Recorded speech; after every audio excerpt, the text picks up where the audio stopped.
கருணையின் வடிவம் ஹாத்தமுன் நபியீன். நபியே, நாம் உம்மை உலகத்தாருக்கு அருக்குடையாகவே அனுப்பியுள்ளோம். நபி ஸல்லல்லாஹு அலைஹி வஸல்லம் அவர்கள் கூறினார்கள், அல்லாஹ் படைப்புகளை படைத்த போது தனது அரியணைக்கு மேலே தனக்கு அருகிலுள்ள தனது பதிவேட்டில் என் கருணை என் கோபத்தை வெல்லும் என்று எழுதினான். இங்கு அல்லாஹுவின் கோபத்தை விட அவனது அன்பு முற்படுத்தப்பட்டிருக்கின்றது என்பதை காண்கின்றோம். கடின தன்மைக்கு முன்னால் அன்பும் கருணையுமே முதன்மை பெறுகின்றது. இந்த கருணை அன்பு என்பது மனிதனின் இவ்வுலக வாழ்க்கையோடு மட்டும் சுருங்கியது அல்ல, மிக பெரும் கருணை மறுமையில் இருக்கின்றது. இதனை குர்ஆன் இப்படி சொல்கிறது, உங்களின் இறைவன் கருணை பொழிவதை தன் மீது கடமையாக்கி கொண்டுள்ளான். அகிலத்தாருக்கு அருட்கொடை. நபியே, நாம் உம்மை உலகத்தாருக்கு அருட்படையாகவே அனுப்பியுள்ளோம் என்று இறுதி தூதரை அல்லாஹ் குறிப்பிடுகின்றான். எனவே அன்பு கருணை என்னவென்பதெல்லாம் இந்த தூதை சுமந்த நபியவர்களது நடத்தைகளிலும் அவருடைய வார்த்தைகளிலும் எப்போதும் இலையோடி போயிருக்கும் என்பது தெளிவாகின்றது. இறை தூதர் அவர்களது ஒவ்வொரு அசைவும் வார்த்தையும் அன்பின் வெளிப்பாடாகவே எப்பொழுதும் இருக்கும். அந்த தூதர் இதற்காகவே தான் அனுப்பப்பட்டார். அல்லாஹ் தனது தூதர் முஹம்மது ஸல்லல்லாஹு அலைஹி வஸல்லம் அவர்களை அகிலங்கள் அனைத்திற்கும் அருட்கொடையாகவே அனுப்பியிருக்கின்றான். இந்த பின்னணியில் இறை தூதருடைய வார்த்தைகளும் செயற்பாடுகளும் இந்த அருட்கொடையின் பிரதிபலிப்பாகவே இருந்தது. இறை தூதர் ஸல்லல்லாஹு அலைஹி வஸல்லம் அவர்கள் இந்த கருணையை இப்படி சொன்னார்கள், யார் கருணை காட்டவில்லையோ அவர் கருணை காட்டப்பட மாட்டார். நீங்கள் பூமியில் உள்ளவர் மீது கருணை காட்டுங்கள், வானில் உள்ளவன் உங்கள் மீது கருணை காட்டுவான். தனது அடியார்களில் அல்லாஹ் கருணை உள்ளம் கொண்டோர் மீது அன்பு செலுத்துகின்றான். தூதரின் கருணை அன்பு என்ற இந்த பண்பு பெரியோர் சிறியோர் ஆண்கள் பெண்கள் நண்பன் எதிரி என்று அனைவரையும் தழுவியதாக இருந்தது. அவருடைய இந்த பண்பு மனிதர்களை கடந்து மிருகங்கள் கால்நடைகள் பறவைகள் உயிருள்ள அனைத்தையும் உள்ளடக்கி இருந்தது.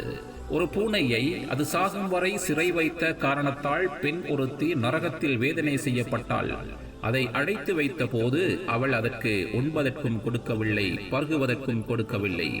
பூமியின் புழு பூச்சிகளை தின்ன அதை அவிழ்த்து விடவும் இல்லை. அதனால் அவள் நரகத்தில் நுழைந்தாள். அதேபோல் விபசாரியான ஒரு பெண் கடும் வெப்பம் நிறைந்த ஒரு நாளில் நாயொன்று ஒரு கிணற்றை சுற்றி வந்து கொண்டிருப்பதை கண்டாள். அது தாகத்தால் தனது நாக்கை வெளியே தொங்கவிட்டுக் கொண்டிருந்தது. உடனே அப்பெண் தனது காலுறையை கலற்றி அதில் தண்ணீரை நிரப்பி வந்து அதற்கு புகட்டினாள். அதன் காரணமாக அவளுக்கு பாவ மன்னிப்பு வழங்கப்பட்டது என்று இறை தூதர் ஸல்லல்லாஹு அலைஹி வஸல்லம் அவர்கள் கூறினார்கள். இறை தூதர் ஸல்லல்லாஹு அலைஹி வஸல்லம் அவர்கள் கால்நடைகள் மீது கருணை கொண்டார்கள். அவற்றை பசியில் போடுவதோ அதன் சக்திக்கு மேற்பட்ட சுமையை சுமத்துவதையோ தடுத்தார்கள்.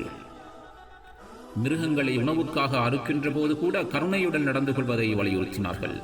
உங்களில் ஒருவர் அறுப்பதற்கு முன் கத்தியை தீட்டிக் கொள்ளட்டும், அறுக்கப்படும் பிராணியின் கஷ்டங்களை எளிதாக்கட்டும் என நபி ஸல்லல்லாஹு அலைஹி வஸல்லம் அவர்கள் கூறினார்கள். சிறிய பறவைகளையும் கூட கருணையோடு நோக்கினார்கள். இவைகள் அனைத்தும் சிறிய உதாரணங்களே. ரசூல் ஸல்லல்லாஹு அலைஹி வஸல்லம் அவர்களின் அன்பை கருணையை ஹதீஸ்களிலே காணலாம்.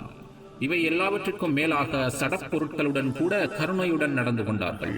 உஹது மலையின் மீது கூட அன்பு கொண்டார்கள். இதோ இந்த மலை எங்களை நேசிக்கின்றது, நாங்களும் அதனை நேசிக்கின்றோம் என நபி ஸல்லல்லாஹு அலைஹி வஸல்லம் அவர்கள் கூறினார்கள். இதுதான் இஸ்லாத்தின் தூது. அதனை சுமந்த தூதரும் இவர்தான். மனிதர்கள் இஸ்லாத்தை தவறாக புரிந்திருக்கிறார்கள். அல்லாஹுவின் தூதரை பற்றி பிழையாக புரிந்து வைத்திருக்கின்றார்கள். இஸ்லாம் என்பது சில வணக்க வழிபாடுகளுடன் சுருங்கிவிட்ட ஒரு மார்க்கம் என்று நினைக்கிறார்கள். வணக்க வழிபாடுகளை கிரியைகளை செய்துவிட்டு பூமியிலே குழப்பம் செய்த ஏனைய உயிரினங்களுக்கும் அநீதி இழைத்த கடும் போக்குடையவன் சுவனம் நுழைய முடியாது. சுவனவாசிகள் கருணை மிக்கவர்கள், மென்மையான உணர்வுள்ளவர்கள். நரகவாசிகள் கடின சித்தம் படைத்தவர்கள், கடினமான உள்ளம் கொண்டோர், இறைவனின் படைப்புகளின் மீது அன்பு காட்டாதோர். இவ்விரு சாராருக்கும் வானத்துக்கும் பூமிக்கும் இடையிலான வித்தியாசம் உண்டு, வேறுபாடு உண்டு. தனது தூதரை பார்த்து அல்லாஹ் இப்படி சொல்கிறான், நபியே, அல்லாஹ்வின் மாபெரும் அருளினாலேயே நீர் இவர்களிடம் மென்மையாக நடந்து கொள்கின்றீர்.